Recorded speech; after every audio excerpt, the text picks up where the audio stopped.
إن الحمد لله نحمده ونستعينه ونستغفره ونعوذ بالله من شرور أنفسنا ومن سيئات أعمالنا. من يهده الله فلا مضل له ومن يضلله فلا هادي له. أشهد أن لا إله إلا الله وأشهد أن محمدا عبده ورسوله. أما بعد، قال الله تعالى: يا أيها الذين آمنوا لا تأكلوا الربا أضعافا مضاعفا واتقوا الله لعلكم تفلحون۔ اللہ رب العالمین ارشاد فرماتے ہیں، اے ایمان والو، تم سود نہ کھاؤ جو بڑھا چڑھا کر بیان کیا جاتا ہے۔ وہ سود جس کو تم حاصل کرتے ہو اضافے کے ساتھ، بڑھایا ہوا سود، اس کو نہ کھاؤ۔ اللہ سے ڈرو تاکہ تم کامیاب ہو جاؤ۔ میرے بھائی، آج کا درس محرمات میں سے ایک جو چیز جس کو اللہ رب العالمین نے حرام قرار دیا ہے وہ ہے سود۔ سود اس وقت ہمارے معاشرے کے اندر بہت عام ہو چکا ہے، حتیٰ کہ ہر گھر کے اندر سود پایا جا رہا ہے، اور تقریباً ہمارا سارے کا سارا تقریباً جو ہے غالباً معاشرہ وہ سود کی لپیٹ میں آ چکا ہے۔ اور صحیح حدیث بھی ہے کہ اللہ کے رسول صلی اللہ علیہ وسلم نے ارشاد فرمایا، قیامت کے روز سود اس طرح عام ہو جائے گا لوگوں میں کہ کوئی انسان اگر بچنا چاہے تو وہ سود سے بچ نہیں پائے گا۔ تو میرے بھائی، سود جو ہے یہ قطعاً حرام ہے، اس میں ذرا بھی کوئی حلال کی گنجائش نہیں ہے۔ یہ بڑا کبیرہ گناہوں میں سے، اکبر الکبائر میں سے ایک بڑا گناہ ہے سود کا کھانا، سود کا کاروبار کرنا، سود کے معاملے کو سنبھالنا یا اس کا لین دین کرنا۔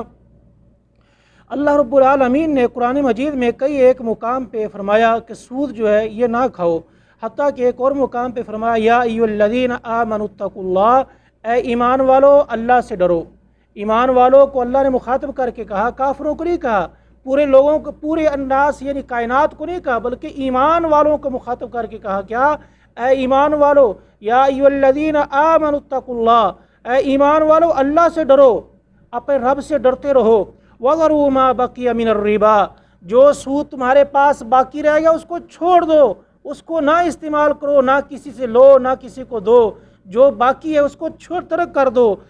ان کنتم مومنین، اگر تم واقعی مومن ہو، یعنی اللہ رب العالمین مومنوں سے ہی مخاطب کر کے کہہ رہے ہیں کہ اگر تم واقعی ہی پکے سچے مومن ہو، تمہارے اندر ایمان ہے، تو کیا کرو؟ سود کو چھوڑ دو، سود کے قریب نہ جاؤ۔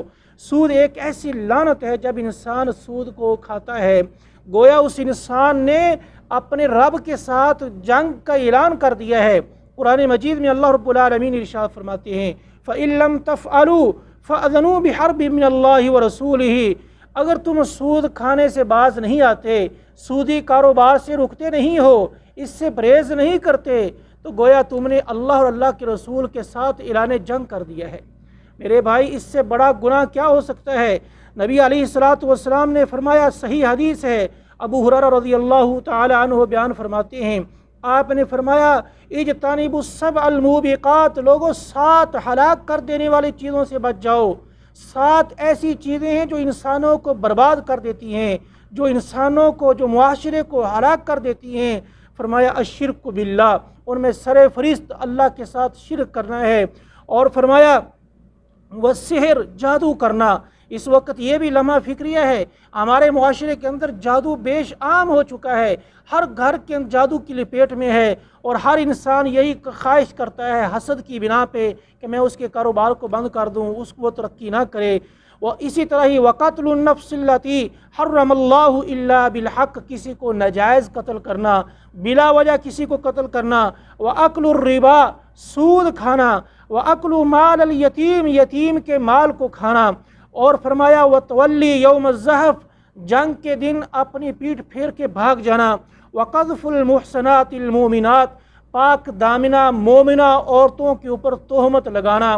آپ نے فرمایا یہ 7 کبیرہ بڑے بڑے گناہ ہیں، اور یقیناً یہ 7 وہ گناہ ہیں جو انسان کو برباد کر دیتے ہیں، جو انسان کو ہلاک کر کے رکھ دیتے ہیں۔